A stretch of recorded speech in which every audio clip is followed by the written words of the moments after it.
Moving to a new city can allow you to adopt a new identity and completely reinvent yourself. I moved across the country with zero plan and what fit in my Toyota SUV right after I graduated my master's, and it completely changed the entire trajectory of my life in a way that I would have never expected. In today's episode, I'm going to cover why new environments allow you to adopt a new identity of yourself, how to create a new life for yourself in a new city, and how moving to a new city allows you to reinvent yourself and ultimately grow closer to your highest potential. Bienvenidos, you're listening to the Careers Without Connections podcast, the podcast for ambitious professionals building their careers from scratch and working to increase their career and financial opportunities. I'm your host, Gianna Linares, and I want to give a little bit of context to why I decided to make this big radical move. And so I wanted to leave my home state from a young age. I think just because I grew up in essentially a 60-mile radius my entire life. Even when I went to college, I was only about a 45-minute drive away from home. So I think just the repetition of me feeling like no matter where I went, I was seeing the same people, having the same conversations, having the same experiences, and just being so curious, but also me, because I wasn't well traveled as a child, we just didn't have the money. When I got a little bit older and was able to afford traveling and going to visit different cities across the US, I got to go to Europe a couple of times. I think that really opened my eyes to just how different other places were than Albany, Oregon. And I just think that the exposure to different people and communities and like ways of life especially made me even more curious. And unlike other people, I feel like, especially when you grow up in a hometown, they kind of, even though they'll complain and say that I don't like it here and I want to leave this town and blah, blah, blah, their talk is cheap because most of the people that I grew up around that would say those things, they're still there. And they hang out with the same people and they go to the same places and they even date within like the same group of people that they grew up knowing and all these things. So, unlike other people, the thought of moving far away actually like genuinely really excited me. And when people would ask me, what are your plans after you graduate? I would always say, I'm going to move out of state. I never knew where I was going to go. I just knew that I was only planning on pursuing jobs outside of the state of Oregon. So I graduated in June of 2024 with my Master of Public Administration. And as many of us know, the job market is and has been really tough for new and recent grads. Even though I had been applying to a lot of different jobs and doing the networking over a screen, doing it over a computer, nothing was really landing. And so I got the brilliant idea of, oh, what if I just show up there, and then like I'll be able to meet people in person and go to events. And I still believe this to this day of like in-person networking is so, so much more impactful than having a couple of messages or email exchanges or meeting someone over a screen. But that's just me personally. That's been my experience. And I would also go as far to argue that most people that have decision-making capacity, like whoever is in charge, they were born at a time before everything became so increasingly digitized. I felt like there was no more room for growth where I was. And I just had this yearning and this urge to leave. So I did it. I was, of course, naive and impatient and many other things among like brave and bold and courageous.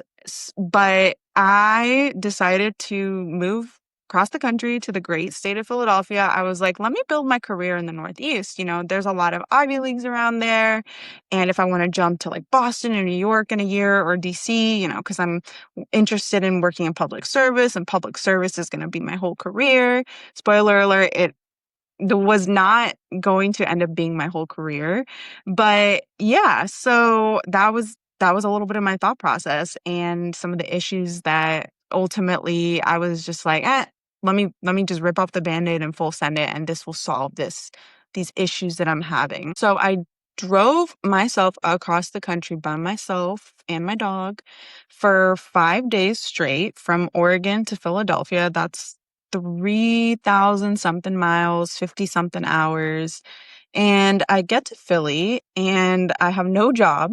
So I don't know where my next paycheck is coming in. I don't know anyone. I don't really have anyone telling me to be wary or like, pay attention to certain things. I just don't have anyone giving me any guidance because especially big cities, I've learned that they all kind of move a different way. And people kind of know the ins and outs of like, if you're looking for this type of opportunity, go to these types of places.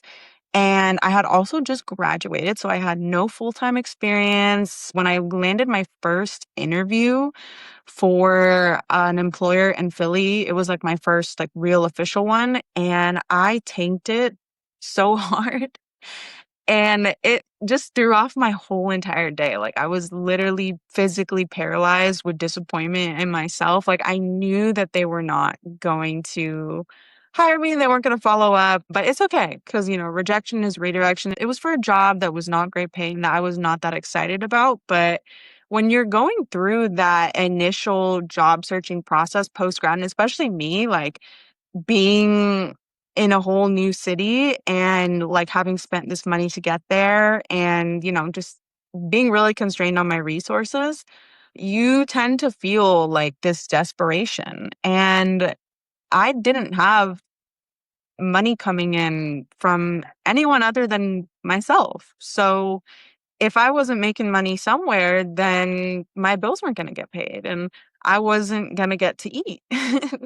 And, I got to take my dog to the vet and things like that. When I first got to Philly, of course, there was also the culture shock. I think if I were to choose a city that was essentially the complete opposite of where I grew up, it would actually be Philadelphia in terms of the culture of the people, the demographics, the lifestyle. I grew up in a really beautiful state with a lot of access to green space and fresh air and a ton of rain, and Philly has essentially none of those things. Pennsylvania does, but Philly, no. And of course, I learned being there that there's a lot of energy suckers, like especially people that see and learn of you being in a new place. And that's something you have to be like careful of and wary of is like, especially as a young woman, be very mindful of telling people like where you live, that you're alone. I was like a new kid on the block, like so ignorant to the potential danger that I was putting myself in of telling like whoever and that I met, like, oh yeah, I just moved here and I'm new and all these things and like time and place, but there's certain types of people that don't need to know that information. And I will say like the best thing that you can do is really to just like trust your gut and trust your intuition and not just of men, but like of whoever. You never know, like these are complete strangers to you. You never know someone's true intentions. But I also found that I would meet people that they were like face value pretty harmless, but they were just like energy suckers. Like they saw that I had this ambition and this drive and this motivation that I had just done this like crazy thing. And they wanted to take a little piece of that. They wanted to essentially, I feel like, take it from me and keep it from themselves and just like leave me drained and depleted. I was out in places by myself a lot. And so, I would get approached by like random men and things like that is people, they kind of can feel and see that you're new. And this really varies like city by city. I think like especially Philly, I feel like that was a city that had a lot of predatory people in a bunch of different capacities, but that's just me personally. So me being in a position of if I don't figure this out, I'm going to have to move back home and move into my parents' house because I'll have drained all my money and not been able to figure anything out. I was like, okay, let me try everything. I think I kind of took a step back and was able to say, what do you really want to do? Like focus in on you need to figure out where do you want to work. So I started talking to as many people as I could, like reaching out, even though I feel like at the time, because I was still learning, like I'd reach out to people not really understanding that they weren't going to be essentially able to give me information that I really needed to hear. For example, like I was like, oh, let me reach out to someone from the HR department in Philadelphia because like they'll know about hiring. But it's like if I was interested in doing like policy work, I should be reaching out to people that do policy work. But that's okay because, I learned from experience and they oftentimes are able to point me to someone else or help narrow it down. But I was able to get like pretty clear on like, okay, these are my options in Philadelphia for the type of work that I'm interested in doing. And so I was like, okay, how can I sell myself to these people? Like what am I able to kind of leverage?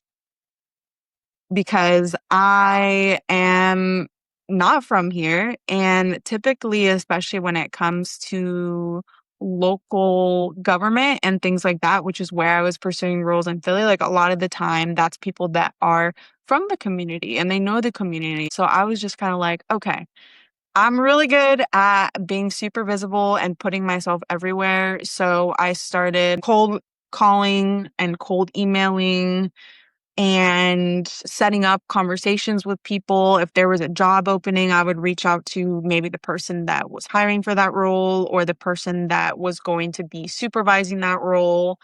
And I would, comment on their LinkedIn stuff and I would follow up and be pretty relentless with like creating myself as like being visible. I had decided that I really wanted to work for Philadelphia City Council. There was just a lot of jobs opening up in that space and the job descriptions were literally like exactly if you would have asked me what I wanted to do in grad school, policy research, all those things, I was like, oh, that's exactly what I want to do. I didn't realize that that was going to be through working for like a legislative entity. But this sounds interesting. And I didn't really think of like much else of what it would mean to work in politics and especially work in a political environment such as the city of Philadelphia, which is kind of known for being really cutthroat. And I definitely agree with that statement now having been there, having that narrowed in of like, I really wanted to work here. Like I had decided I really want to work for Philadelphia City Council and I really want to work for this specific council member because she was the only Latina of the 17 council members and just what she stood for and the type of work that she did at the time, I was like, yep, this is exactly what I want to do. This is what I want my career to be in. So having that kind of focus in on like getting that specific job for that specific person made me really, really intentional with what I was doing. I was thinking of all the different types of way to prepare, like I need to research this person. I need to see what type of work she's done in the past and I need to understand who works for her and all those things. And so I would show up to my interviews with them like very, very prepared. I did end up working for this council member because like I didn't even know who was the right person to reach out to. I sent an email to the wrong person, which was the executive assistant, but she thankfully printed out my resume and put it on the desk of the hiring manager. On a random Saturday, I got a call. Then they asked me for an interview and then they were able to offer me a paid internship. They were like, this is what we have. I had at the time been waitressing on the side just to get by, just to pay my bills. And so I picked up the internship and just worked my butt off. I knew that I wanted to move up. So I looked at what was the next position above me and what type of work were they doing? How were they contributing to their offices? I talked to other people that had the type of role and had done the type of work that I wanted. And I did my best to replicate that. And in 2 months, I had an offer to be a full-time policy analyst, which I was so excited because if you would have asked me what I wanted to do in grad school, what would have been like my ideal dream job, I would have said, oh, I want to be a policy analyst. And it's like kind of like a flashy, like glamorous title because it has analyst in it. I thought that that was everything that I had wanted. I got a couple months into the role and I was like, why am I this irritated all the time? Why am I this unhappy? Why am I not fulfilled? Like I can't sleep. I don't like this city. I don't like this job. I'm having to work nights and weekends. I'm being paid not enough for the type of work that I'm doing and how much work I'm doing. And I really struggled with that. I was like, this is literally everything that I wanted. Like, I just left my home state, drove myself across the country. I wanted to leave home so bad. I wanted to work for this council member so bad. I wanted to have this job title so bad. And it was not at all what I felt very confused and lost for a little bit. I remember I called my mom very upset and I was just like, what did I like to do when I was younger? Like who am I, mom? Like what am I doing here? Who am I? Like I don't know where to move, where to pivot to next. But I didn't really realize at the time that I was learning so much about what I did want and what I would be willing to accept in my next environment, not just where I wanted to work, but also like where I wanted to live. I knew that the Northeast was not a good fit for me. It was not a lifestyle that I enjoyed living. And so I started exploring other options. But the beauty in the fact that I had already done this big, crazy move and like put myself in a position where the odds were so much against me, I knew that I could do it again. I was like, well, you have a year's worth of experience now. You have good work experience now and a nice title to go with it. You have these increased ability to network and talk to people and socialize and go to new spaces where you don't know anyone. I was like, you can 1000% do it again. And now you know about like things to be aware of and like things to look for in your next pivot because you've already experienced everything that you possibly don't want. And I think that's something that a lot of people don't realize is your first job. And in fact, I would say a couple jobs after post grad, they're meant to teach you what you don't like and what you do like so that you know what to look for, what types of questions to ask and how to advocate for yourself in the future. Like my first job, when they offered me that full-time offer, I was just like, okay, yeah, great. Like I was just so excited to have the offer.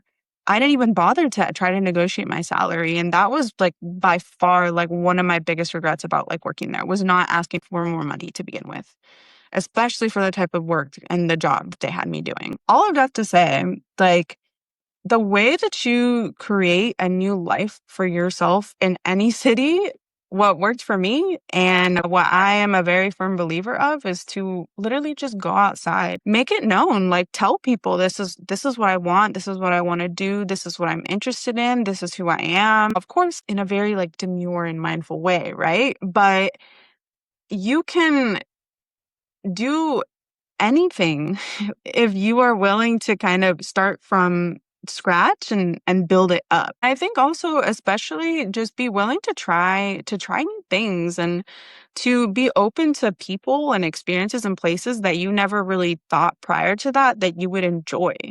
Because how do you know that you do or you don't like something if you've never tried it? Like, how do you know that you would be friends with someone if you don't take the time to kind of hang out with them and like get to know them a little bit? Building like a new life from scratch is really just about putting yourself out there and trying different things. And even when things don't work out, knowing that, okay, I learned from that. And that is an opportunity for me to take an information or like an experience and either not do it again or double down on that and see that, oh, okay, like I went to this type of event or I talked to this type of person and it went really well and I really liked it. And especially like me growing up in a small suburban Oregon town, there were so many types of people and experiences that I'd never had exposure to.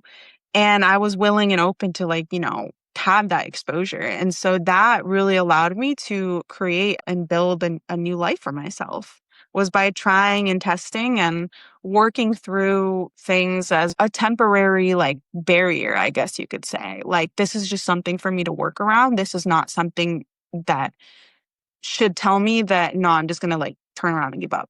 You know what I mean? Like, I feel like a lot of people get like their first hardship or their first no, or they get like a series of no's and they're just like, okay, well, like this isn't like working out. But if you want to make something happen bad enough, like you will figure out all the different ways, all the different back doors to like get into the house, right? Like, okay, maybe the front door is locked.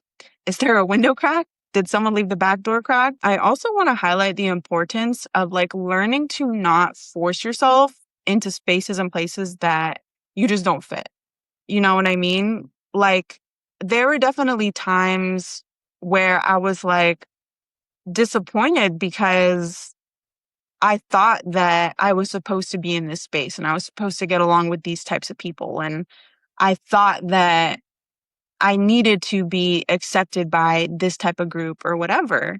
But no, that's the whole point about going to a new place is that you get to decide who you are and where you fit.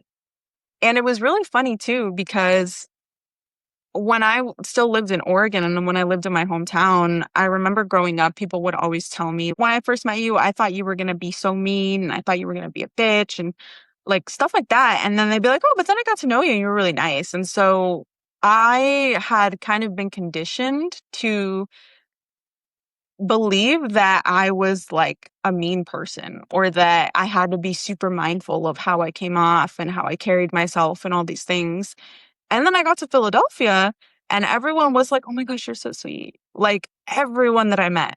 And people would try to take advantage of that. Like people would either have like something that they needed, like internal issues with their day or with their lives that they wanted to offload on me, or like working in a space like Philadelphia politics. Like there were just people that literally get off on just being nasty and like trying to look for validation or fulfillment and like putting other people down or trying to make them think or believe that they're a certain way. That's why new environments really allow you to adopt this new identity because you're starting off like you have no external or like social bias of who you are, especially when you grow up in a small hometown. Like, I think people are naturally going to feel like they want to alienate you or they're going to feel weird or some type of way about you because you are different. Like you have this desire to want more and to chase more. And to them, automatically, they're like, okay, well, you're different.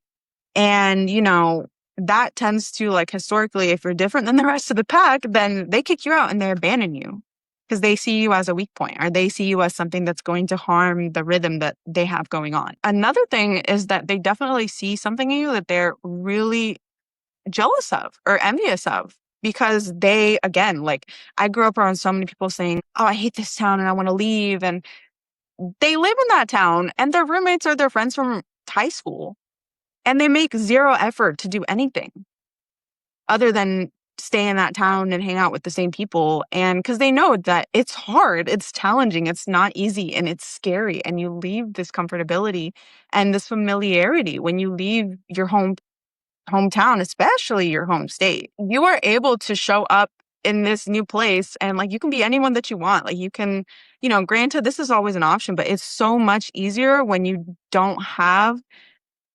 social and like external biases trying to force down this identity that they want you and believe you to be and that they want you to think that you are. At the end of the day, that's just people projecting their insecurities on you. But neither here nor there, right? After having my world turn upside down, not just because I had made the move, but because everything that I thought that I wanted and that I fought and prayed for so hard ended up being not good for me. I could feel it mentally, spiritually, physically. Like I couldn't sleep at night. I was so stressed out. I was breaking out. My skin didn't look good. My nervous system was just shot, you know? Like I could not find peace anywhere. And I would try to go to different parts of the city and I would try to meet different people. And I was like exploring different types of jobs around there. And I was just like, no, like none of this is it. Like, I can't stay here anymore. But I knew I was like, okay, I want to jump to this new city and I want to jump into this type of job. And that's exactly what I did. I was like, okay, this is my plan. This is my strategy. This is what I did when I first got to Philly. I identified what I want to do. This is my leverage that I have. This is my plan. And these are my next steps. Within a few months, I was able to cold network my way again into the exact job at the exact firm that I wanted in the exact city that I wanted to live in. Because I'd already learned from that experience of being in Philadelphia of like, I can do this and this is how I do it. Though I did experience a lot of really unpleasant things in Philly, people and the job, I really learned about what I would and would not tolerate and what to look for. It's crazy to me because within a year, it's like day and night. I like the city that I live in. The job that I work is more money, significantly less stress, more aligned with where I want to go career-wise, actually helping me learn skills and improve in the skills that I need to move forward. I'm in a neighborhood that I like. I like my apartment. It's crazy because it's just like night and day. Like, even though when I was in the thick of things and I was just asking myself and like literally praying to God of like, why am I here? Why am I going through this? Like, please get me out of this. But ultimately, like, I had to experience all of those things because it taught me and led me closer to where I was ultimately supposed to be. Like, I would have never thought that I was going to end up in Atlanta, Georgia, as a girl that was born and raised in Oregon. Yet here I am. And it's a great fit for me at this stage of my life and where I am now. And I've had many signs from the world and from God that I am in alignment with where I'm supposed to go. I started this podcast. I started my consulting business. I got more serious with my content. I've been more serious with my strategy and everything. I have significantly better health now too. I can sleep through the night again. And, you know, I did learn a lot of really, really hard lessons, but if I would have never left, I would have never learned all of those things. And I would have never learned to trust myself and have the confidence in myself to go after the next thing. And having those experiences ultimately led me to the better version of myself. Were there things and experiences that I wish I would not have gone through? Absolutely. But I now know and understand like I had to experience those things. I had to go through those things to ultimately get to where I am now. Like just where I am on a mental, physical, spiritual level compared to just a year ago, like so much has changed in a year. I would not have believed you if you could have told me like you're going to be in a city that you like, you're going to be in an apartment that you like, you're going to be running your business, you're going to be getting like your first like collaboration offers, you're going to be having people reach out to you on social media. Like I would not have believed you. Anyways, if you made it to the end of this episode, thank you so much for listening. If this episode resonated with you, please like, subscribe, and leave a review so more people can find this podcast and we can kind of grow the community together. You can find me on TikTok and Instagram at Gianna Linares, and I'm also on LinkedIn. I will leave all this information in the show notes. I have opened up a couple of slots in my consulting business. So if you are interested in career strategy consulting, you want help navigating career uncertainty and creating a strategic plan so that you can create opportunities for yourself and move forward with confidence, then hit me up. I will leave all the information, the ways to contact me, whatnot, in the show notes.